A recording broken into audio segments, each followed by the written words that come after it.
Hello and welcome to the Enterprise Review, Programme 4.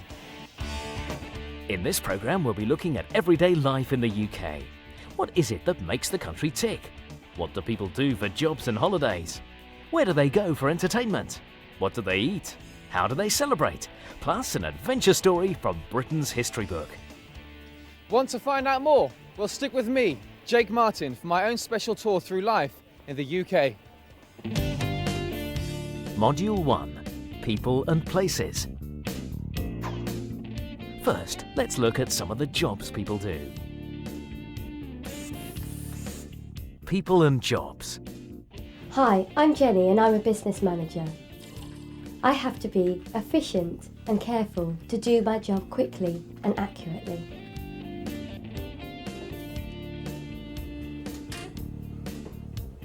Hello, I'm Steve and I'm a photographer.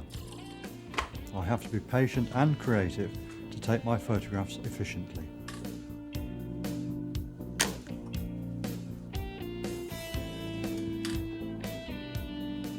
Hi, I'm Chris. I'm a policeman. I have to be fit and observant to do my job thoroughly. Time to take another look at those jobs to see what you remember. This is Jenny. She's a business manager. She has to be efficient and careful to do her job quickly and accurately. This is Chris. He's a policeman and he has to be fit and observant to do his job thoroughly. This is Steve and he's a photographer.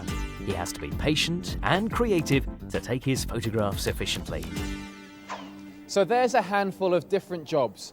But how do you get a job in the first place? Probably by going for an interview. So, we're going to show you two versions of a job interview. One where the applicant says all the wrong things. But first, here's an applicant who really wants the job. Could you tell me where you saw the advert for this job, please? Yes, in the Cambridge Evening News. And have you got your CV with you? Yes, I have indeed. Excellent, thank you. Well, you've had some good experience. Could I ask you what relevant experience you have for this job? Well, yeah, I was the catering manager at a large hotel for a number of years where I organised and oversaw conference meals, wedding meals and such like. That's fine. And could you tell me why you left your previous job? Well, I felt I wanted to pursue a more professional and a more advanced career, and I think a business manager of a small company like this would be perfect for me. Excellent. Any questions you'd like to ask us? Yes, what are the working hours for this job? The working hours are 9 to 5:30, that's Monday to Friday. You might be asked to work the occasional weekend, but we do pay overtime for that. Right, thank you very much. You're welcome. And now for the next applicant, Claire. And she's really nervous. Thanks for coming in, Claire. Can I ask you where you saw the advert for this job? I can't really remember because I go to so many job positions. Maybe it was in the local newspaper or a friend of mine told me. I can't remember. Okay. Have you brought your CV with you? No, I'm afraid I left it on the train. Could you tell me about any relevant experience you might have? I haven't actually had any relevant experience, but I can tell you about my hobbies. I like to play tennis and I like to go shopping and I like to travel, but that's about it. Okay. Could you tell me about why you left your previous job? Yes, I found my previous boss very irritating and I didn't like the way she criticised me for silly little things like being about 5 minutes late for work. Right. Any questions you'd like to ask us? Yes, would it be possible for me to start work late in the morning because I have trouble getting out of bed in the morning? Obviously I'll work later in the day. So what kind of reference would those two candidates get?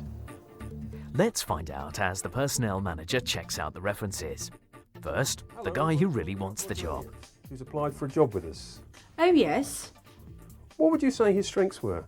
He's reliable, hard-working and he gets on with everyone. Good. And how often was he absent?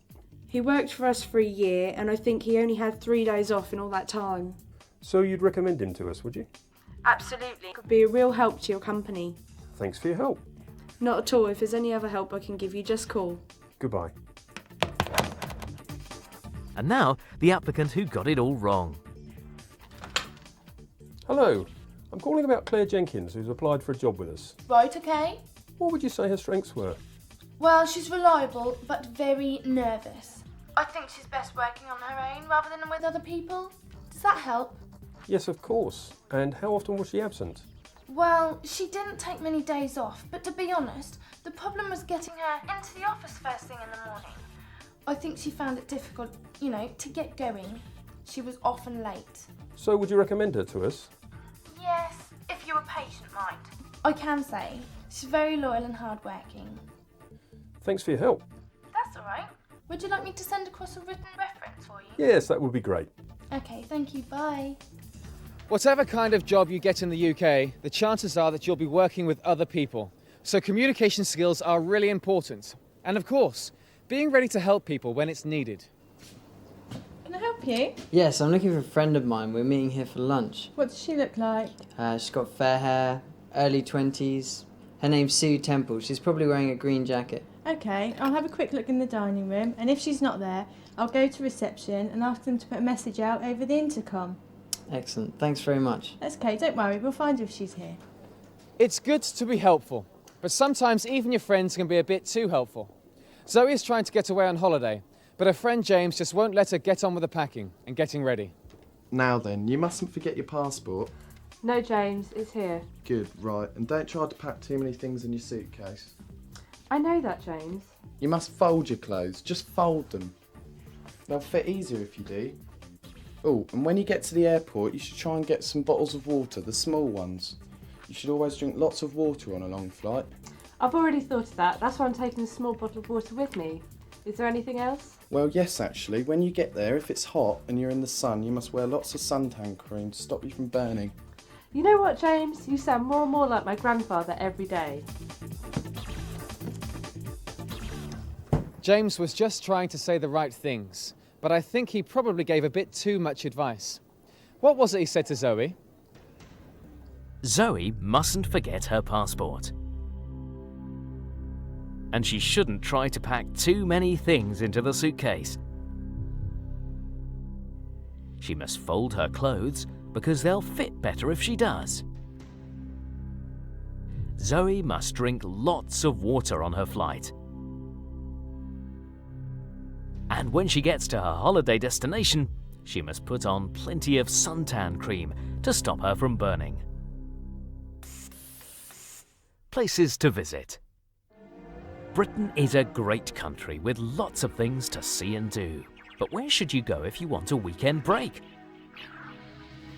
London is a great place with terrific shopping and great sightseeing, but it is very expensive. So lots of people choose one of Britain's historic towns. Let's take a look at two of them now. Canterbury is in the south of England. It's a very old town with narrow streets. There are shops, cafes and restaurants, but no traffic in the middle of the town, which makes it a good place for sightseeing. Canterbury's main tourist attraction is its cathedral. It's a famous and beautiful building with 2 million visitors a year. York is in the north of England. It's also a very old town with streets that are so narrow that the roofs of the houses on each side of the street almost touch each other. Many of the streets are cobbled with old stones. York's main tourist attraction is the Jorvik Centre. It's built on the site of the town's Viking settlement. When you tour around Jorvik, you can experience what it was like to live in York more than 1,000 years ago. Let's have another look at those two towns and their main attractions.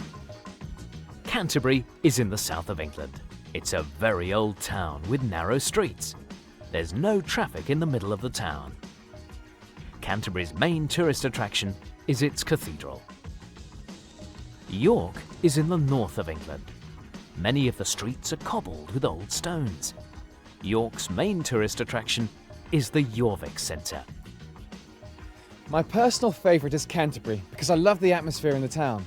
And there's a great Spanish restaurant in the centre. But if you fancy a holiday further away, in Europe, You can arrange it by going to a travel agent. Me and 3 friends are really interested in going to Spain for a holiday. Okay, when would you like to go? The end of May, there's a college half term. That would be a good time to go. The weather's not too hot, it's nice and warm. How about Marbella? It's on the south coast. There's some information in here you'd like to look at. There'd be 4 of us, so we'd need 2 rooms as well. Okay. How much would that cost? Well, that works out to about £350 per person, so that's £1,400 for the week. And what would that include? That includes your transport to the airport, flights and half board at the hotel. Sounds good. Can I pay by credit card?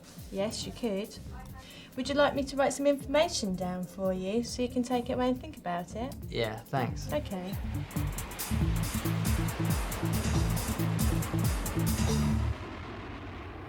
But nowadays, there are other ways to book your holiday, other than going to a travel agent. You can look at the brochures in your own home and then book on the internet. Students often think about going away for a holiday when they've finished their exams, but these two disagree about where to go. I think we should go to Australia. Sydney looks like a great city, no? It seems okay, but I reckon somewhere closer, like Italy. We can get a hotel by the beach, and then go sunbathing during the day, and then clubbing at night. I see what you're saying, but we could go to Italy any time. Australia seems far more interesting. Yeah, but it doesn't seem worth going to Australia just for 2 weeks. Ooh, nearly an argument there. But Tom and Jack are friends, so whether they end up going to Australia, Italy, or just stay at home, I'm sure they'll work things out. But sometimes, when you are away on holiday, things just keep going wrong. Take a look at this. Can I help you, sir? Yes. My room hasn't been cleaned and the bed hasn't been made. What room number, sir? Number 27, on the 2nd floor. I'll see that somebody does it straight away. I also asked for a 7 o'clock wake-up call this morning, but the system didn't work. I overslept and I missed my breakfast. I'll see that doesn't happen tomorrow morning. Would you do that for me, please? I shall also expect a reduction in my bill if the service doesn't improve. Let's hope we can improve it. I do hope so. Wherever you stay in Britain, I'm sure you'll have a better experience than that. So let's round up. Here's our Enterprise holiday recommendations. Choose London for the perfect mix of sightseeing and shopping. Lots to see and lots to do. And don't forget to take a ride on one of London's famous double-decker buses. If you'd like a bit of history, head for York or Canterbury. Narrow streets, old world charm, and some great buildings to look around. Perfect if you like a bit of peace and quiet and not too much traffic. And if you're in the mood for a longer trip, pop into a travel agent and see what they have to offer. You can choose from a few days in Europe to something much further away. But wherever you go and whatever you do, enjoy your holiday. Stories.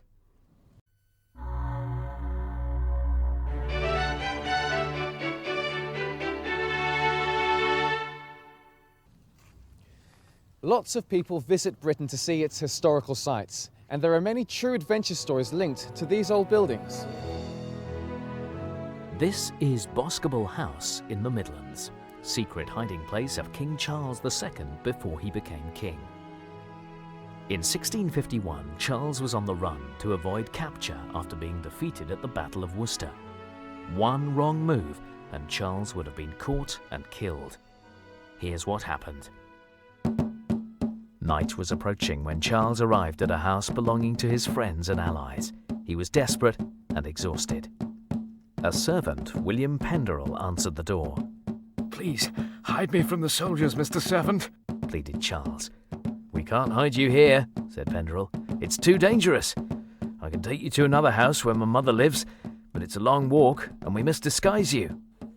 The servant cut off Charles's long curly hair and his moustache and then made a lotion from walnut juice. He spread the lotion on Charles's face so that he looked as brown and sunburned as if he'd worked outside all his life. Then, as darkness fell, they set off. Luckily, they avoided being seen. All night long they travelled through a forest to a house called Boscobel, which was hidden deep amongst the trees. It was dawn when they arrived at Boscobel, and William Penderell's mother opened the door to them. Soldiers are everywhere, said Mrs. Pendrell, and they might even search Boscobel. But there are many trees in the forest. You must hide in the branches of one of the trees until the soldiers go. Charles found an oak tree not far from the house. He climbed up, hid amongst the branches, and waited. Before long he heard the voices of soldiers and the swish of their swords. Please, don't look up, whispered Charles to himself. Finally, the soldiers moved off, but Charles was too terrified to move in case they returned. At last, William Pendrell came to the foot of the tree. I can't let them find me, but I can't spend another day in this tree. Oh, I'm so stiff I can hardly move. Come back into the house, said William. There is a secret hiding place. It's very small and cramped, but we must risk it. On the top floor of the house, William pulled back a rug covering the wooden floor. Then he put his finger into a little hole in the floor and gently lifted up a hidden trapdoor. Underneath was a tiny box-like room, which was so small that Charles had to sit with his knees drawn up under his chin. He stayed there overnight, hardly sleeping. The next day, William and his mother came up with a plan to get Charles out of the country. Living nearby were a family called the Lanes, who had a daughter called Jane. They knew that the soldiers were looking for a man with black curly hair and a moustache. But Charles was dressed in scruffy clothes and was brown as a nut, so the Lane family were sure that the soldiers would never look too closely at a lady travelling with such a shabbily dressed servant. I'm just a poor servant, said Charles. Not one soldier stopped them, and Charles escaped overseas. Later, when he became king, he remembered his day in the oak tree and his night in the secret room at Boscobel, and told everybody. I gave the Pendrells a huge reward.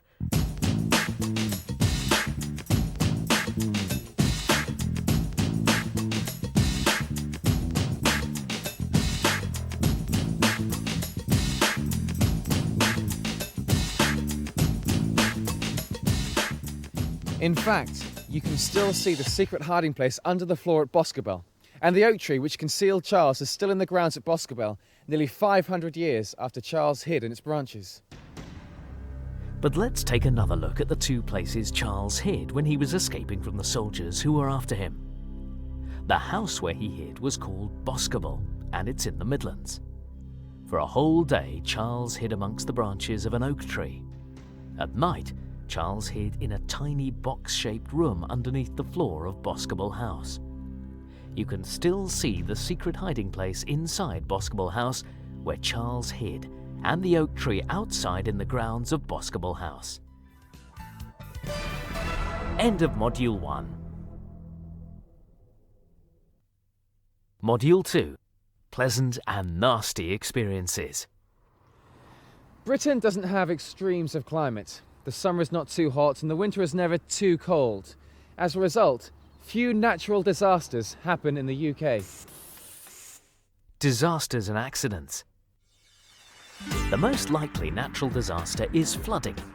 Sometimes in the late autumn or early spring, when it rains a lot, the river levels can rise so high that low-lying towns and cities are flooded. But the British are good at dealing with disasters and usually remain cheerful and calm. Road accidents are a different matter. Britain is a crowded country with lots of traffic and lots of roads. Accidents can happen anywhere, and especially on foggy days or on winter days, when the roads are covered in ice and very dangerous. If there is a road accident, eyewitnesses are very important, and the police try to get accurate accounts from anyone who saw the accident. So what makes a good eyewitness? Well, we asked Police Inspector Chris Nevitt to tell us. First of all, it's someone who doesn't panic when they see something happening or when they're talking to us. Secondly, they need to pay attention to the detail of what is happening. And thirdly, they need to be able to tell us clearly afterwards what they've seen. So that someone who doesn't panic, pays attention to detail, and calmly tells us afterwards in a clear way what has happened. And all those three things will make a good eyewitness. Accidents happen very quickly, and often it's very difficult to remember exactly what happened. So to find out how much people remember, the Enterprise Review invited 3 people to our studio to watch footage of the same accident. And then afterwards, we asked each of them individually what happened. We'll find out how they got on in a moment, but first, let's watch the accident on film.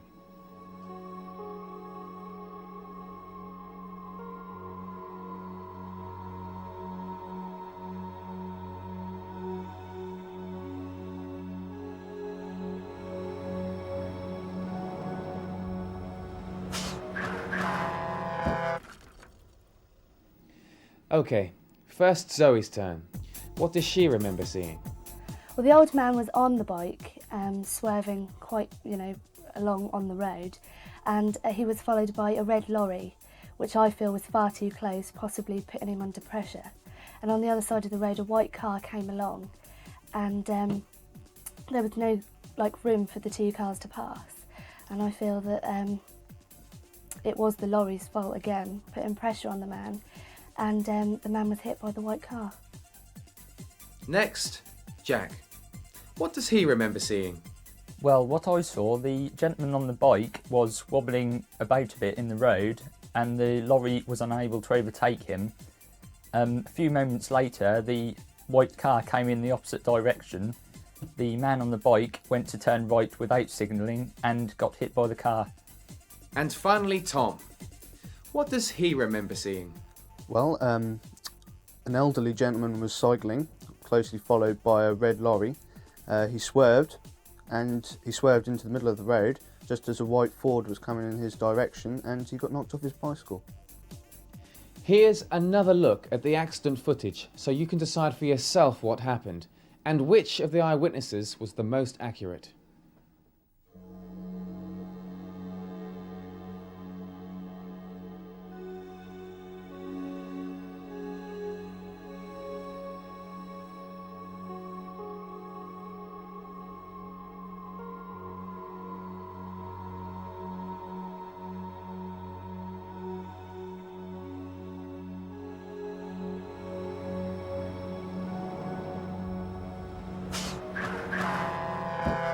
That was a reconstruction, but what about real accidents? Back to Jake. I'm out and about in Cambridge to find out exactly what happens when people get involved in an accident. Have you ever been involved in an accident? Well, yes, about a year ago. And what happened? Well, I was cycling along the road and I cycled into a car door which opened straight in front of me and I went right over the handlebars. What happened next?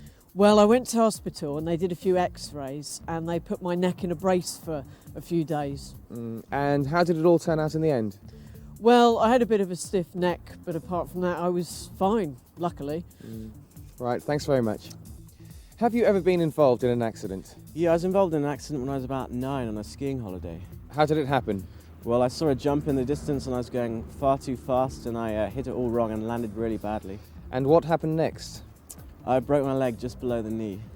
And how did it all turn out in the end? Well, my dad took me down to the hospital on his shoulders and I was in plaster for about 6 weeks, but after that I was okay. Back now to our police advisor, Inspector Chris Nevitt, to find out what we should do in an emergency like a fire or a road accident. What's his advice? Well, first and foremost, you've got to look after your own safety. You've got to be in a safe place before you do anything else.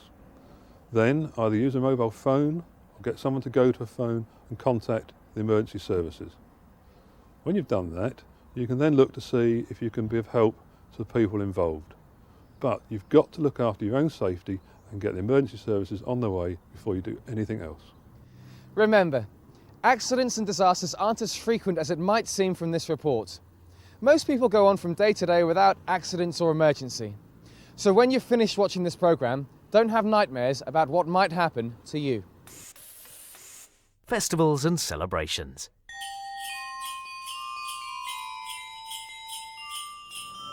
The British are very fond of their celebrations and festivals, and throughout the year in Britain, certain days are set aside for such events. Now, everybody knows about Christmas and Easter, but there's one traditional English event which is less well known, and that's Bonfire Night.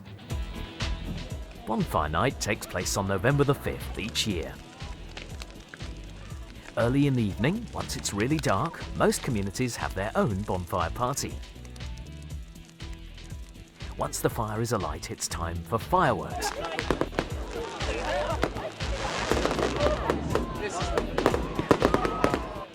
It's a spectacular and noisy sight, but very good fun for everyone and a real community party. It's traditional to eat toffee apples on bonfire night, but some people prefer a hot burger on a cold night. And children really enjoy lighting sparklers. Bonfire night is a community party. But what if you'd like to hold your own party? We set our reporter Jake Martin the challenge of setting up a party in 2 days. We join him on Friday morning. It's Friday morning, and the challenge is to set up a party for Saturday evening in just 2 days. The first step, make sure the next door neighbours are okay with it. No, I don't mind you having a party at your house, as long as you don't make too much noise. But can you put a notice on your front door asking your guests not to park in front of my garage, please? I do hope it goes well, and try not to make too much noise, you might frighten the dog. Friday afternoon. Friday afternoon. Next step, sort out the party guests. Best done on the phone, I reckon. Hi Barney, it's Jake. Oh, hi Jake, how are you? Yeah, I'm fine. Listen, I'm having a party tomorrow night. Do you want to come? Yeah, sure, what time? It's going to start about 9. That sounds fine. I'll see you tomorrow then.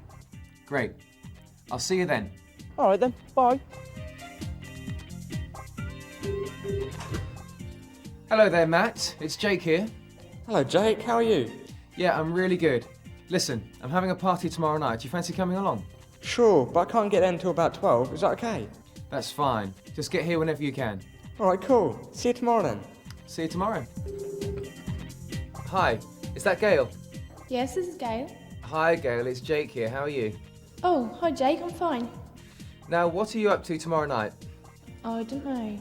Well, there's a party at my place tomorrow, and I wondered if you and possibly Amy want to come along. Well, I'd have to ask her. Well, I'm sure that you can talk her into it, so I'll see you tomorrow at my place at 9. All right then, bye. See you, Gail. Hi, Louise. Hello. Hiya, it's Jake here. How are you? Oh, hello, darling. I'm fine. How are you? Yes, I'm really well. Now listen, are you free tomorrow night? Yeah, I'm free. What have you got in mind?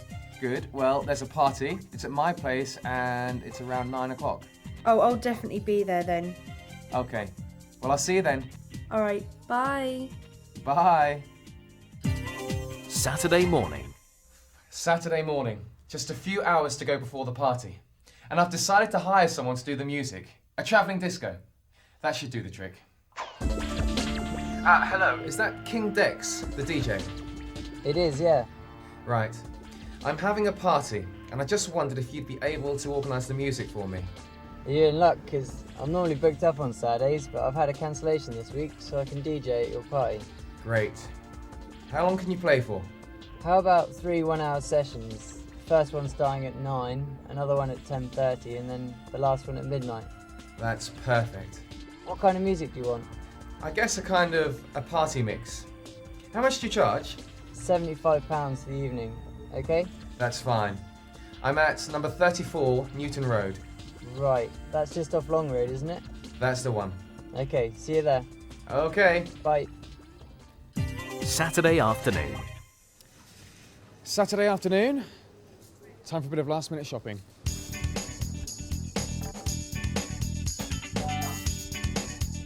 This party is going to have good food as well as the entertainment.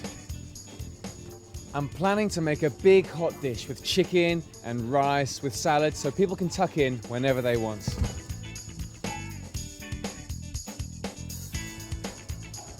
Plus, I need to top up on the soft drinks. Cokes. Juice. Plenty of chilled water. Back at Jake's house, food is being prepared, and with 2 hours to go, it looks like Jake is going to meet the party challenge. Oh, okay. So it's about 2 hours to the party. The food is cooking and all the salads are done. Mr. Dexon's music should be here about 8 o'clock. The neighbours are happy and all the invites are out. Should be a very good night. And there's just time for a quick shower. Do do do do do do do. La da da da da da da. Do you mind? Well, this is my party and it's private in here. Go and find your own party. Do-do-do, da-da-da-da. Eating habits. Britain is a very cosmopolitan country. Take a look around most towns and cities in the UK and you can find lots of restaurants selling lots of different types of food. They say that Britain's #1 favourite restaurant food is chicken tikka from an Indian restaurant. And it's true, there are Indian restaurants everywhere. But fish and chips is also a very popular meal. Join the queue and you'll get your fish and chips, complete with salt and vinegar, ready to take home and wrapped in newspaper to keep it warm. Then again, fast food restaurants are everywhere. Burger, pizza, kebabs, whatever you fancy can be ready for you to eat in a couple of minutes.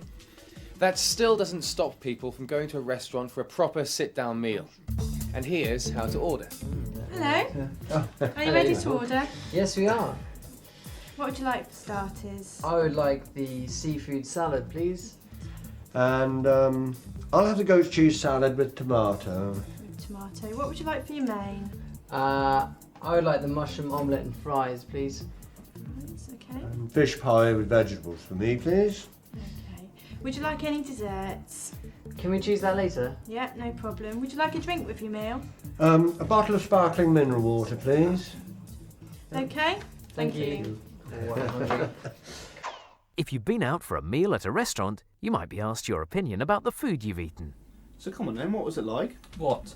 The new Italian restaurant. You were meant to go there last Saturday night. The Sorrento. Oh yes, we did go in the end. And? And the pizzas were delicious. Whereabouts is it, did you say? It's well hidden. You know the main shopping centre in the town? Oh yes. Well, next to the big bookshop, there's a sort of little alleyway. Oh, Back Lane runs alongside the bookshop. Yes, that's it. If you go all the way down Back Lane, take a right at the end, it's the third building in on the opposite side of the road, next to the toy shop, I believe. Oh, I know where it is. Yeah, I'll have to try that sometime. It's well worth a visit. If you're on holiday in Britain and want something to eat, here's a top tip. Look out for the places where there's lots of people. You'll often find the busier the restaurant, the better the food. But wherever you go, enjoy your meal. End of Module 2.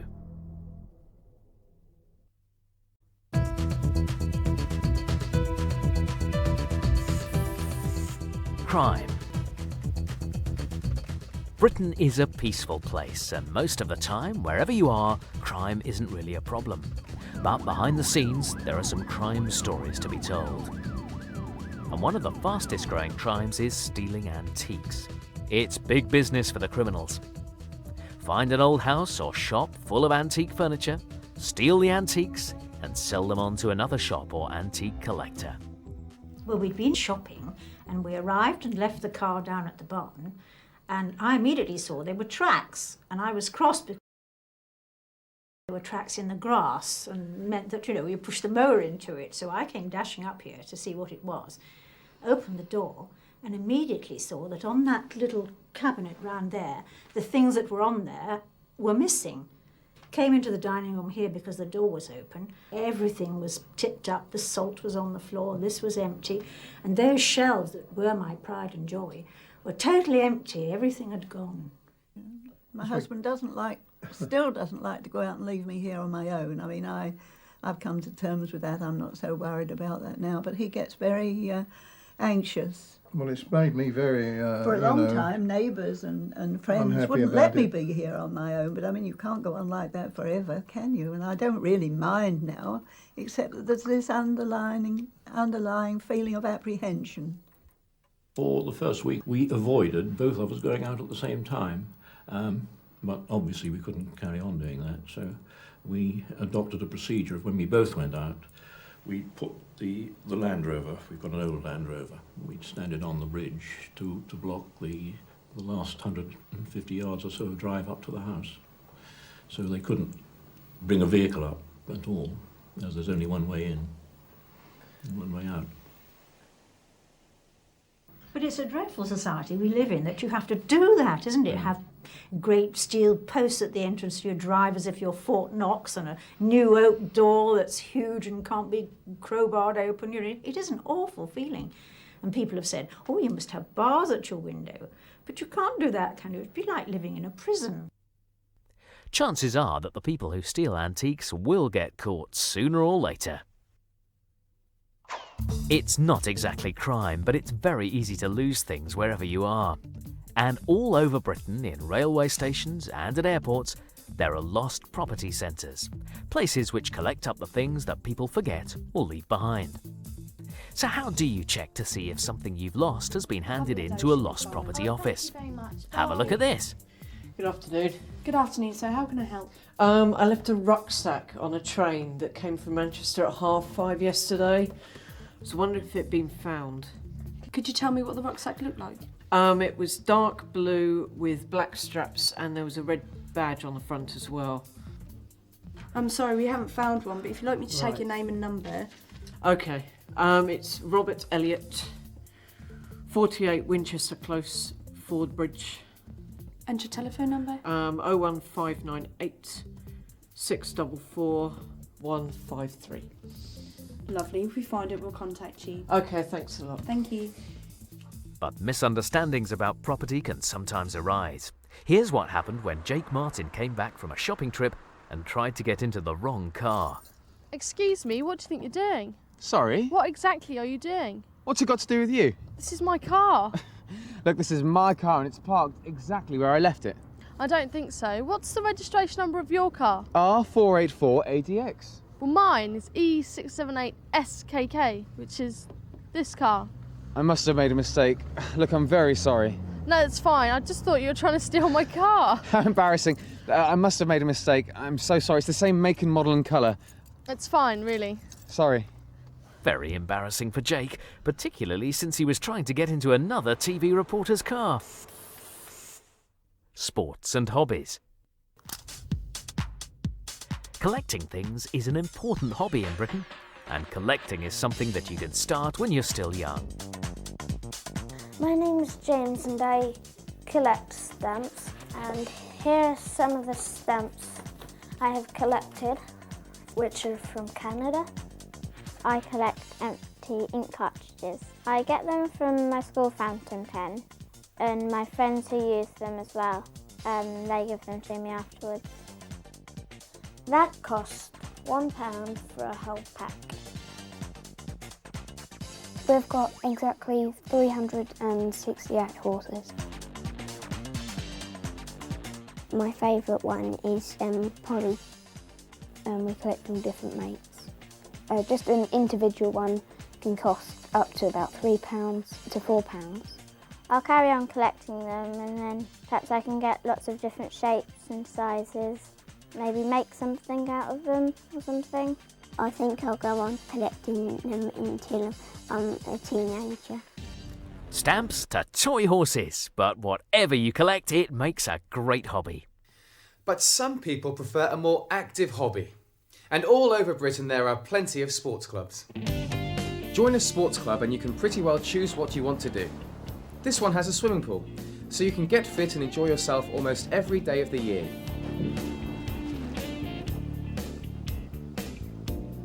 Or, if you fancy a little badminton, get together with a few friends and you can spend your evenings using the badminton courts. If you prefer an outdoor sport, most clubs have football teams. You can train, practice, and then take part in a match each weekend. But before you join up, it's not a bad idea to get yourself checked over by a doctor to make sure that you're fit enough for some of the more demanding sports. Take a look at this. Well, your blood pressure's fine. You don't seem to have any heart problems at all. What is it that you're planning to do? Well, I'm hoping to join a sports club in Littlehampton, and I'd like to get into their hockey team. Right, and have you been taking any regular exercise over the past 12 months? Nothing special, just walking to work each day. And you haven't been doing any sport over the last year? No, I haven't. Right, well, hockey's quite a demanding sport. I suggest that you build up your fitness a bit before you start to play. What sort of thing? Go to the gym a couple of times a week, swimming, that sort of thing. Okay, and how long before I can start playing hockey? 3 to 4 weeks, I reckon. Thanks very much, Doctor. I hope you make the team. I'm sure I shall. Now for Lindsay Farlow, who's taking up a hobby herself. Fitness training is one of the fastest growing hobbies in Britain. I'm not much of an athlete myself, but I do fancy a go on the gym equipment to get fit. So I'm here at my local sports club to ask fitness instructor Colin Ford what to do.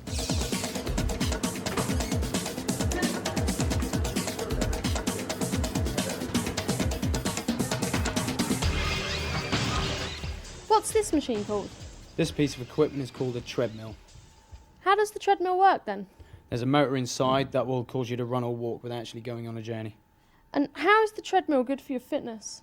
Just good for your all-round fitness and keep the heart pumping. How long should I use it per session?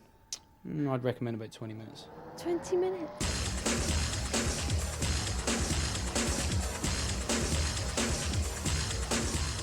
Now Colin, I know that this is a rowing machine, but how do I use it? Simply strap your feet in, introduce bottom to ankles, take hold, upper body and lower body, muscles used together. Simple as that. What does it do for your fitness? As well as an aerobic exercise, very good for the lower body muscles and the upper body. Good all-rounder. And how long should I row for? I'd recommend about 10 minutes.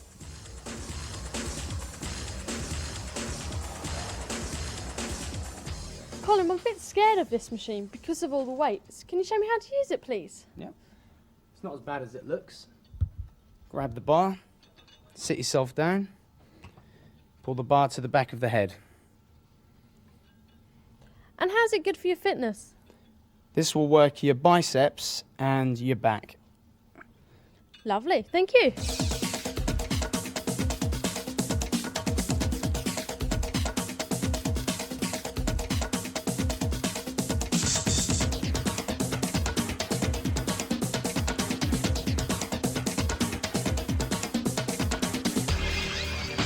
Mighty muscles in just 6 months is what Colin promises me if I go to the gym 3 times a week. It's £24 to join, so that's £6 a week or £2 a session. Very good value. And who knows, in a few years I might make the British Olympic team and win a gold medal. Yes! Lindsay Farlow reporting for the Enterprise Review at the Norwich Sports Village. Earth, SOS. What's really happening to our planet? Are we completely destroying the environment with all the pollution put out by big cities right across the world? And what are we doing to the seas? Are all the oil and gas platforms helping to destroy life in the seas? Are we taking too many fish from the sea with our fishing methods?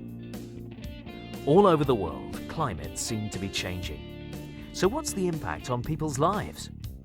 Well, it depends where you live.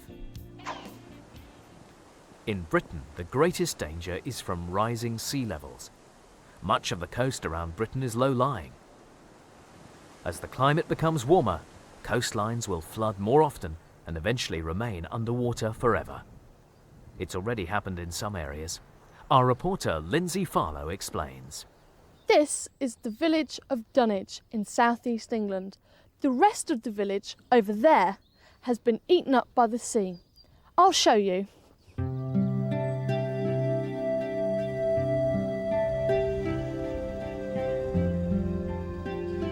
The village of Dunwich used to run for more than a mile out there. Ancient houses, old cottages, barns, and even a couple of churches have disappeared as the sea has moved inland.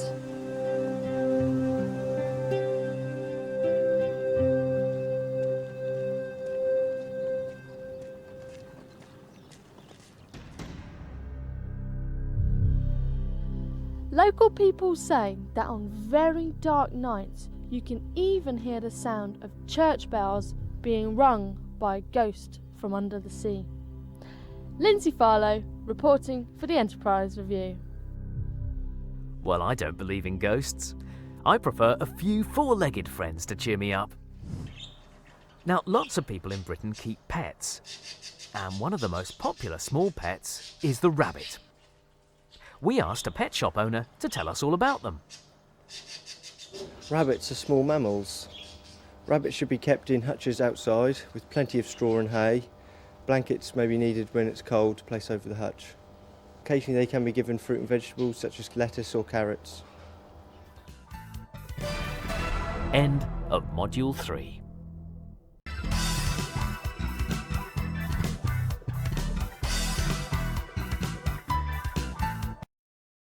Learn and enjoy. Education. Everyone in Britain has to attend full-time school from the time they're 5 years old through to the day when they're 16 years old. When you're 16, you can leave school and begin work. You can also stay on at school to prepare for university, or you can go to a college and do a specialist training course. Some schools in Britain were established more than 500 years ago. King's School, Canterbury is a very old school with a very good reputation. The students wear uniforms when they go to lessons. Although it looks like a very strict school with lots of rules and traditions, in fact, there's lots going on. The students are very proud of their school. The teachers are really good, and you have your own tutor groups where you get together every week and talk about your work, and it's kind of like a very personal relationship between your teachers because they're very small classes, so you don't have to worry because there's always someone there. One there, one there. If you've got a problem with your work generally, you can always ask the teacher. They're always willing to help you. Staff-pupil relationships are very close indeed. There's a tutor system by which you have someone you can always go and talk to, and they're always willing to listen. Lessons at King's School begin early in the morning and finish around midday. In the afternoon, you can play many different sports. In the summer, you can play tennis or cricket on the school's playing fields, or you can learn to row in one of the school's boats, even if you do make mistakes. In the winter, you can play rugby or use the school's indoor sports centre. There's also a lot of music and drama lessons at the school, so you can practice and play in an orchestra or rehearse and act in a play. And there are many good teachers to help you with your studies. At King's School in Canterbury, in the last week of the summer term, there's a special arts festival called King's Week. There are no lessons, and all the students put on musical concerts, plays and performances. In the evenings, there are outdoor events, including a hot air balloon exhibition, open-air theatre performances and music concerts. During the day, students ride funny bicycles around the school and play music out of doors. King's Week ends with a big picnic on the school lawns for parents, pupils and their friends. Music, strawberries and cream and summer sunshine. What a perfect way to end the school year. Entertainment. If you live in Britain, there are some popular ways of spending your leisure time. The first is to buy a ticket and go to see some good entertainment. So what do people like to do best? Well, nothing beats a day at a theme park. Pay your money at the entrance gate and you get a whole day of free rides, entertainment and things to do. In the summer, you can take yourself to the seaside. Either spend the day on the beach, swimming, sunbathing and enjoying yourself, or buy a ticket for one of the sea life centres. Learn all about the fish and other creatures that live in Britain's seas.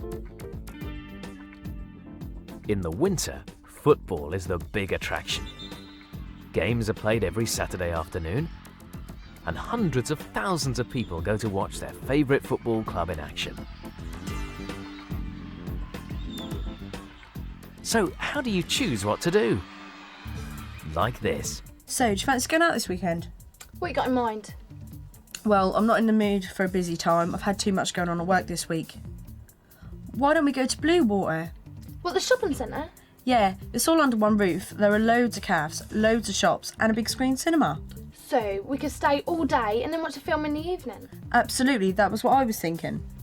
Good idea, let's do it. If I pick you up at about 11 tomorrow, we can leave early and get there for an early lunch. That's fine. Must get back to work now. See you later. See you later. Looks like it should be a good Saturday's entertainment for those two, but some people organise their own entertainment. Believe it or not, this is a junk band. All the musicians in this band are playing instruments made from recycled materials. Everything from shopping trolleys to plastic drain pipes, and there's even a car wheel and a couple of old oil drums in there. So, who are they, and what are they up to? The way we run Junk Band is very, very simple. We have an ethos: if you can say it, you can play it, which helps get into rhythms and things like that. It's also more fun, it's less technical, and it's so much more accessible because it's cheap, because you can just use anything. If you find something and you hit it and it makes a good noise, then you've got a musical instrument.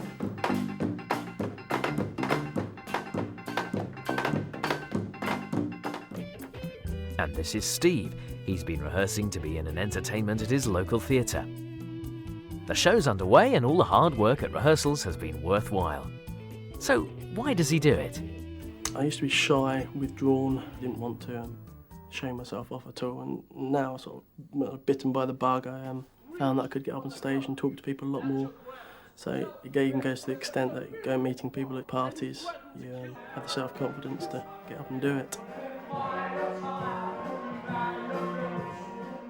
My dad's a postman, my mum's a housewife at home, and they're just no interest in, they're shy, they don't like meeting people or getting up on stage and showing themselves off sort of thing, but we love it.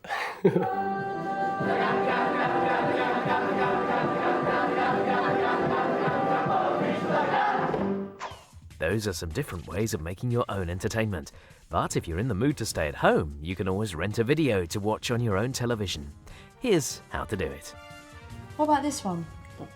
Is that the one with Julia Roberts in it? Yeah, that's the one. Oh, I've already seen it at the cinema. But I wouldn't mind seeing it again. What else is there? There's this one. What's that about? Well, there's this guy, right? And he's a truck driver. And one day he's driving his truck and the weirdest things happen to him. Oh, I know. There's the one where he meets up with the aliens. It's got Anthony Hopkins in it. Yeah, him and Meg Ryan. Sounds good. If we get them both, we can get them for £5. Okay. We'll get both of them out for 2 days, and then we'll watch the one this evening and one tomorrow evening. Yeah, and I can take them back on my way to work on Friday morning. Fine. Let's go pay. Summer or winter, outdoors or indoors, whichever entertainment you choose, have a relaxing and enjoyable time. Transport. The UK covers a very small area of land compared to big European countries like France, Spain or Germany. So, right from the earliest days of its history, people have been on the move, making tracks across the British landscape.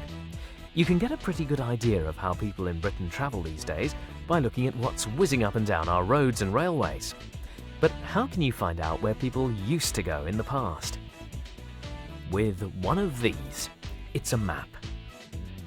This one shows England's Roman roads. This looks like a modern road for cars, but actually it was a Roman road, and Roman soldiers marched up and down it from city to city. In a way, old maps are history books, and it's amazing what you can find out from looking at them. Tracks have turned into roads, bridges have been built across rivers, even waterways have been widened to make it easier for boats to move around. Nowadays, we usually travel from place to place by car, but 100 years ago, hardly anyone owned a car. So, for a long journey, most people took the steam train. Trains these days are usually driven by electricity, but whether you ride on a steam train or an electric train, you still need a ticket. Here's how to buy your ticket to ride. I'd like a ticket to travel to Manchester, please. Single or return? Return. I'm travelling today and returning in a week's time. And would you like to travel standard class or first class? Standard class. Okay, that'll be £37.50 then, please. Hey, could you tell me what time the next train to Manchester leaves? 10:25, platform 6, you change at Birmingham. And what time does it get to Manchester? 11:50. Thank you. You're welcome. Another way to get from place to place is by taxi. Taxis are reliable, fast and comfortable, but they're usually quite expensive.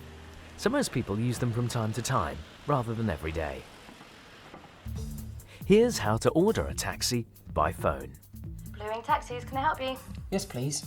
I'd like to order a taxi to take me to the station, please. Certainly. Is that the North End station or the West End station? The North End station, please. Right, and what is your address? 18 Fourth Strike Lane. That's just off Melford Road, isn't it? That's it. You turn right at the library building. And what time do you have to be there? In about an hour, at midday. And your name? Trellett. Barney Trellett. Our driver will be there at 11:45. And how much will it cost? That will cost you about £6 to take you to Fosdock Lane to the North End station. Thanks very much. Thanks very much for calling Blue Wing Taxis. One of the good things about Britain is that there are plenty of roads and railways to get about. And if you can't make your journey by car, bus or train, you could travel by water. All over Britain, the old waterways, called canals, are being restored to provide another means of transport and a location for holidays. So when you visit Britain, don't just use road and rail. See if you can arrange a journey on a canal boat for a special view of town and countryside. End of Module 4. Well, that's the end of this programme in the Enterprise series. I really hope you enjoyed our insight into life in the UK. I'm Jake Martin. See you soon. Bye.